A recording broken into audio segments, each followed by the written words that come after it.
നമസ്തേ പ്രിയമുള്ള പ്രേക്ഷകരെ, നാം ഇവിടെ ചർച്ച ചെയ്യുന്നു ശ്രീ മേൽപ്പത്തൂർ നാരായണ ഭട്ടപാദനാൽ വിരചിതമായ ശ്രീമൻ നാരായണീയത്തിലെ ധ്രുവചരിതമെന്ന 17ാമത്തെ ദശകത്തിലെ 4ാമത്തെ ശ്ലോകം.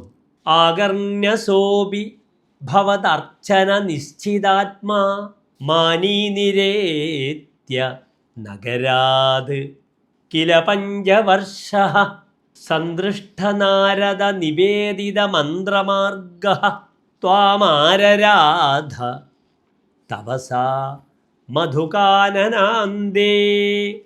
ഇനി ശ്ലോകത്തിൻ്റെ പദച്ഛേദം ശ്രദ്ധിക്കുക. ആകർണ്യ സഹ അപി ഭവതർച്ചന നിശ്ചിതാത്മാ മാനി നിരേത്യ നഗരാത് കില പഞ്ചവർഷഃ സന്ദൃഷ്ട നാരദ നിവേദിത മന്ത്രമാർഗ ത്വാം ആരരാധ തപസ മധുകാനനാന്തേ.